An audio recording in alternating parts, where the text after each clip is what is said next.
Bien, vamos a ver en este vídeo cuál es la relación entre los lados de un triángulo rectángulo y las relaciones trigonométricas de los ángulos agudos de ese triángulo rectángulo. Entonces, en primer lugar, lo que tenemos que tener claro es que cuando tenemos un triángulo rectángulo, pues vamos a tener un ángulo recto, en este caso es este de aquí, un ángulo recto de 90 grados, y siempre los dos lados del triángulo que están formando ese ángulo de 90 grados, estos dos de aquí, se denominan catetos, ¿vale? Son los dos catetos del triángulo rectángulo, son los lados que forman el ángulo recto. El otro lado, que además siempre va a ser el más largo del triángulo y va a estar opuesto al ángulo recto, es el que se denomina hipotenusa. Bien, una vez que tenemos esto claro, bueno, nos tenemos que fijar, tenemos que saber, mejor dicho, esto de aquí, ¿vale? Es decir, con carácter general, el seno de un ángulo va a ser su cateto opuesto partido por la hipotenusa. El coseno será el cateto contiguo partido por la hipotenusa y la tangente el cateto opuesto partido por el cateto contiguo. Ahora bien, nos estamos fijando, como hemos dicho, en ángulos agudos. Ángulos agudos, en este triángulo tenemos dos. Son los ángulos distintos del de 90 grados. En este caso, a uno se le llama A y a otro se le llama B. Entonces, si queremos calcular el seno del ángulo A, pues siguiendo esto que tenemos aquí, tendremos que ver cuál es su cateto opuesto y dividirlo entre la hipotenusa. Bueno, si nos fijamos en el triángulo, la hipotenusa está clara, va a ser siempre C, luego aquí siempre va a tener abajo el valor de la hipotenusa, y el cateto, aquí hace una diferenciación en estas fórmulas entre opuesto y contiguo. Entonces, yo ahora mismo estoy centrándome en el ángulo A. Entonces, ¿cuál va a ser su cateto opuesto y cuál va a ser su cateto contiguo? Bueno, pues si nos fijamos, el cateto contiguo es el cateto que va a formar parte de este ángulo de aquí. En este caso, sería este de aquí, ¿vale? Este cateto va a ser contiguo de A. Mientras que el otro, que está, por así decirlo, en la parte opuesta del triángulo, es lo que se llama el cateto opuesto.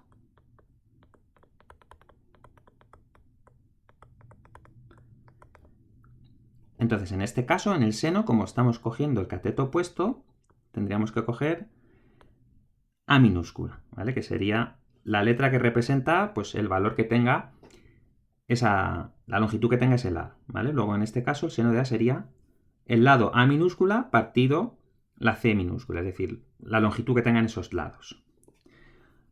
El coseno de este ángulo pues será su cateto contiguo, que hemos dicho que era este de aquí, que forma parte del ángulo, luego es el B, partido por la hipotenusa, que es C. Y por tanto, la tangente de ese ángulo será el cateto opuesto, que era A, partido el contiguo, que era B. Luego será A partido B. Bueno, sin embargo, la cosa cambia si nos vamos al otro ángulo, que sería el ángulo B. En este caso, si nos fijamos, hacemos un poco lo mismo que hemos hecho antes. En este ángulo B, el cateto que está formando parte de ese ángulo es este de aquí. El que antes era opuesto de A, ahora va a ser cateto contiguo de B. Y análogamente, el otro cateto, que está aquí apartado, que antes era el contiguo de A, pues este va a ser cateto opuesto de B. Es decir, cada cateto va a ser contiguo a uno de los ángulos y opuesto al otro. Luego, en el caso del seno de B, pues yo empiezo cateto opuesto, pero tengo que fijarme en el cateto opuesto de este ángulo, no del anterior. El cateto opuesto de B sería este de aquí. La B, partido hipotenusa, que hemos dicho que era C. El coseno de B será su cateto contiguo, que era A, partido C. Y por último, la tangente de B será su cateto opuesto, que es B, partido su cateto contiguo, que es A. Luego la cosa cambia. Si nos fijamos, bueno, podemos ver que el coseno de A es B partido C y es exactamente lo mismo que el seno de B. Es decir, el coseno de un ángulo coincide con el seno del otro ángulo. Y, del mismo modo, el seno de A va a coincidir con el coseno de B. Es decir, están como cruzados. Y si nos fijamos en la tangente del ángulo A era A partido B, mientras que la del ángulo B es B partido A. Si nos fijamos, es la fracción inversa, ¿vale? Es decir, aquí la relación que hay entre las tangentes es que una es la fracción inversa de la otra.